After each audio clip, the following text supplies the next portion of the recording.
The body of Shireen Abu Aqla has just arrived in the Old City for the church service to mark her death. It was being held at a hospital in East Jerusalem, in Sheikh Jarrah, and we had seen scenes there of violence from the Israeli police who were objecting to attempts to try and bring her body by foot rather than on a vehicle. The agreement was that she would arrive here on a vehicle, but there was an attempt to bring her on foot, and the Israeli police were using stun grenades and tear gas to try and disperse the crowd at the hospital. Her body is now here in the Old City in Jerusalem, along with a crowd of thousands, and it is still very tense here. Israeli police are out in force, and there's been moments when they have gone into the crowd and it's unclear, I have to be honest, what they're trying to do, but it has had people running and dispersing pretty quickly. The order of events today, assuming that it goes to any kind of plan, is that there will be a service here at the Catholic Church in the Old City, and then she will be taken just around the corner, probably 400 or 500 meters, if that, to a Christian cemetery just on the walls of Jerusalem's Old City, where she'll be laid to rest alongside her mother and her father.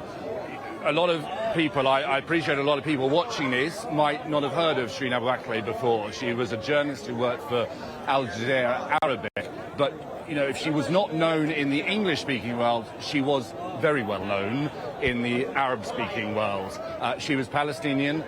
She had dual nationality, actually Palestinian-American, but she was Palestinian. She lived in the West Bank, and she spent much of her career covering events in occupied Palestinian territories. So to many millions of Palestinians, she was seen as their voice.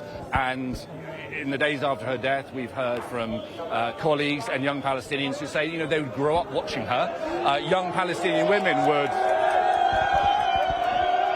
pause and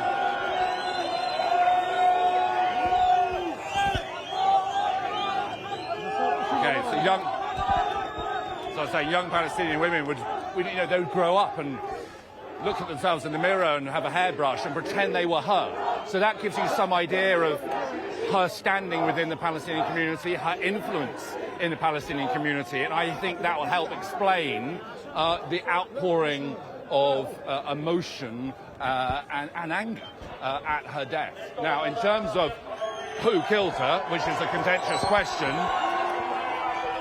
the Palestinians are clear that she was shot by the IDF in Jenin during a counter-terrorism operation. The IDF say it is unclear, and they have released preliminary findings within the last hour that say it could have been an Israeli soldier, but it could also have been Palestinians in Jenin who are firing back. So the IDF say it's unclear, but to the crowds gathered here, it is certain. She died at the hands of the Israeli forces. That is absolutely what they believe. They believe that she died a martyr. They are angry that she has been killed. They are angry that this voice that represented them has been taken away. And emotions are running extremely high, as you can see from our pictures. But you know, if it goes according to plan, she'll be moved from here to the cemetery. But at the moment, and we're only about an hour into this ceremony, at the moment, it is not going according to plan, and there have been ongoing scuffles between Israeli police and mourners gathered to remember her.